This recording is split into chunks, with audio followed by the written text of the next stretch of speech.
Today we'll discuss FUE punches, punch sizes. If you are interested in having an FUE hair transplant procedure, you most likely will do a quick internet search. And one of the questions that comes to your mind very quickly is, what is the size of the punch your provider is going to use on you? And when you ask different clinics and different doctors about the punch sizes, for the same punch, you probably will get different values.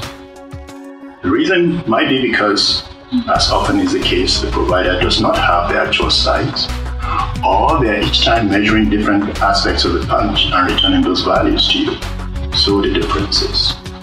In this program, I will explain the different parts of the punches that are worth measuring and why we measure those parts, so that when you ask about punch sizes, you can be more specific and requesting what part of the punch you are referring to.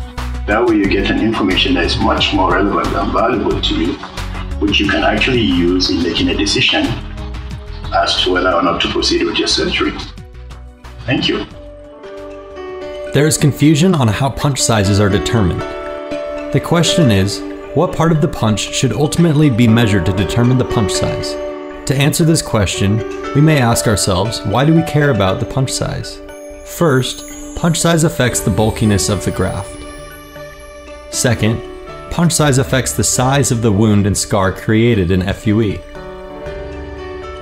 Let's focus on the wound and scar first. The part of the punch that influences the size of the scar created is the widest cutting diameter of the punch.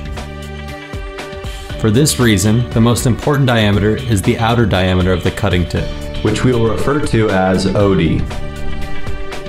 We have to keep in mind that a bulky graft is preferred in FUE.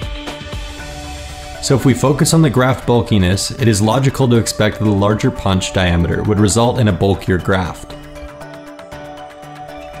Now, how do you determine the correct size of an intelligent punch, which is shaped like a bazooka? Notice how even though OD1 is significantly less than OD2, the initial expanded wound size results from stretching of the wound borders and not from cutting. As a result, the wound would contract back to OD1 and result in a scar commensurable with OD1 diameter and not OD2 diameter. In the two-step FUE approach, where a first sharp punch is followed by another punch, the punch size that would determine the final wound size is the outer diameter of the cutting tip of the second punch.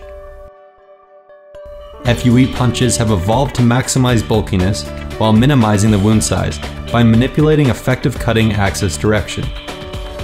For punches of the same size, the further away the cutting axis points from the follicle, the bulkier the graft.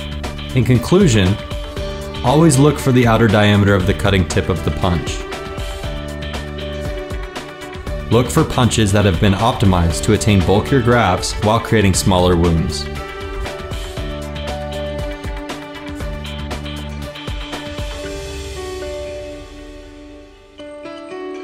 Thank you for watching.